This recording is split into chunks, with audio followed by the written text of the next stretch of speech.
Hi guys, it's Lynn again. So I'm going to do more trig with no unit circle. I'm going to show you how to find all the values from the unit circle without ever looking or memorizing or even knowing the unit circle. So there is a way to do this. It all goes back to your special right triangles, your 30, 60, 90, and your 45, 45, 90s. Okay, so if you know those patterns, you can find sine, cosine, tangent, cosecant, secant, cotangent, anything they ask for just by knowing your triangles. So I drew up here. Now I'm trying to trick you a little bit.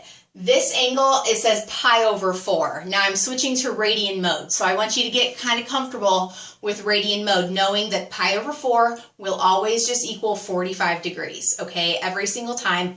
Any pi over 4 is going to be some multiple of 45. So 3 pi over 4, 5 pi over 4, 7 pi over 4 is always going to be some multiple of a 45 degree angle. So pi over 4, 45. Pi over 4, 45. Every single time. So we're going to treat this. If you want to, you can write in 45 degrees if that makes you feel more comfortable. But the pattern with 45, 45, 90s was always 1, 1, square root of 2. 1, 1, square root of 2. So the two legs were matching at 1 and 1. And then the hypotenuse was that leg times the square root of 2. 1, 1, square root of 2. 1, 1, square root of 2. So in this example that I have drawn up here, the leg is 3. Well, if I take this whole triangle, multiply this side by 3, I'm going to multiply all the sides by 3. So this other side will also be 3. They're always matching. And then the hypotenuse is just this side times the square root of 2. 3 square root of 2.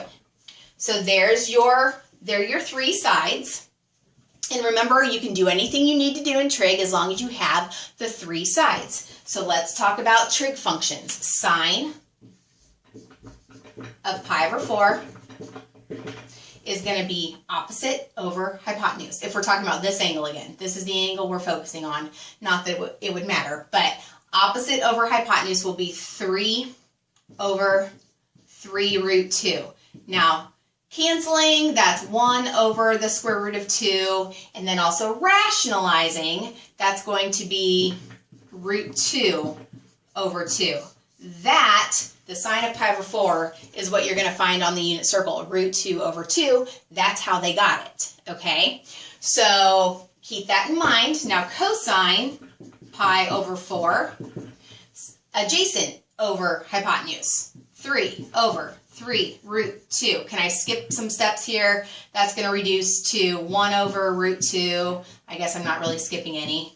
But that finally gives me root 2 over 2 for my cosine. And then finally tangent, pi over 4.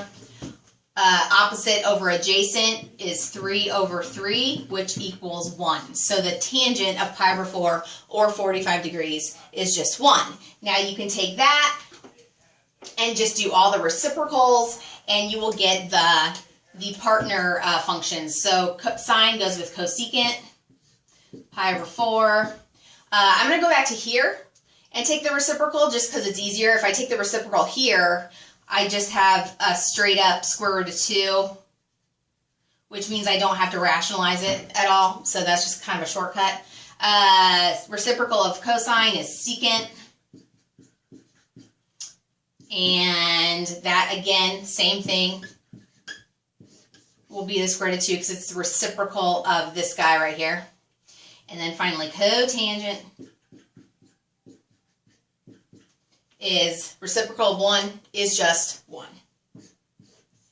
So there's your 6 trig functions. So for the rest of the semester, if they ever ask you any sine, cosine, tangent of any kind of pi over 4, like I said, 5 pi over 4, 3 pi over 4, 7 pi over 4, negative pi over 4, you can just go back to a triangle. You don't need the unit circle if you don't want it. If you like the unit circle, go ahead and use it. All right? Hopefully that helps. Thanks.